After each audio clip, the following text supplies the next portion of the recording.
Retour de la guerre en Europe, 75 ans après, l'histoire bascule sous nos yeux à 2000 km de la France.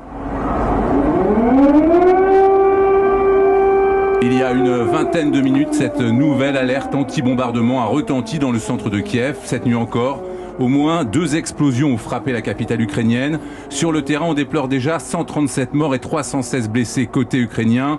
L'armée russe dit avoir détruit 74 installations militaires en Ukraine, dont 11 aérodromes et 18 stations radars de défense antimissiles. On va tout de suite voir les derniers développements avec vous, Nicolas Tonev. Merci d'être avec nous. Bonjour Nicolas. Bonjour à tous. Emmanuel Macron s'est entretenu cette nuit avec Vladimir Poutine. Le président français a réclamé un arrêt immédiat des combats. Nicolas, est-ce qu'on peut dire ce matin que Kiev est sur le point de tomber ? Eh bien, c'est difficile à dire.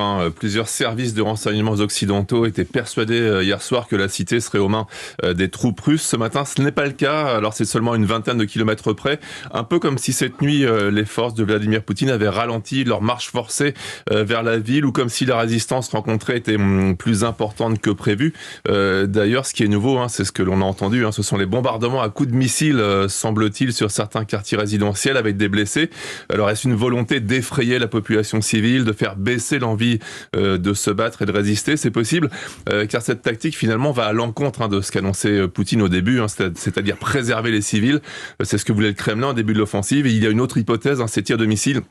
Cible-t-il des sites ou des personnalités repérées par les renseignements russes ? C'est difficile à dire. En tout cas, la situation se dégrade à tel point que les célèbres frères Klitschko, ancien boxeur, et pour Vitali, maire de la ville, auraient annoncé ce matin décider de prendre les armes. Et Volodymyr Zelensky, le président ukrainien, déplorait d'ailleurs être laissé seul face à la Russie.